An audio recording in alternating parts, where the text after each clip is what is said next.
الحضارة السومرية والحضارة المصرية وحضارة السند بالهند أقدم 3 حضارات عاشن على الكوكب، تأسسن قبل 6000 سنة، بس كلهن اختفن.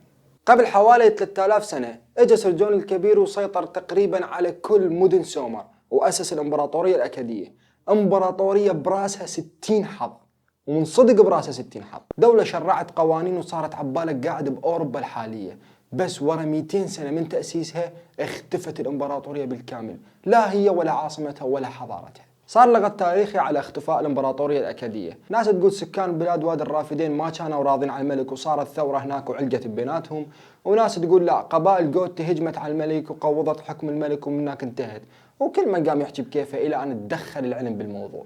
بالفترة الأخيرة علماء جيولوجيين وعلماء مناخ قاموا يحجون عن كارثة مناخية صابت المنطقة ذيك بذيك الفترة، جفاف عظيم ضرب ذيك المنطقة اللي أنهت هاي الحضارات بالكامل. لأن اكو حفريات بسوريا القريبة من سومر وأكد، هاي الحفريات تقول إنه قبل 2200 سنة ضرب الشرق الأوسط جفاف قوي كلش أدى إلى إنه هاي المدن كلها طشرت بالكامل. لقوا أعمدة من كربونات الكالسيوم اللي متشكلة بأحد الكهوف القريبة من شمال إيران، لقوا هاي الأعمدة متشكلة من السقف إلى الأسفل. زين أوكي، هسه تقول لي هاي شنو فائدتها؟ تركيب هاي الأعمدة يعكس للباحثين كمية الماي اللي طاح بهذا الكهف بذيك الفترة، واعتبروه كسجل تاريخي مناخي لمنطقة الشرق الأوسط، خاصة إنه الكهف كان قريب من شمال أكد وسومر. الدراسات تقول إنه أكو جفاف قوي كلش ضرب هاي المنطقة قبل حوالي 4 قرون واستمر لمدة 3 قرون، وهذا التاريخ يتزامن ويظهر بلاد ما بين النهرين، وخاصة قيام دولة بابل والقيام بالدولة الأكدية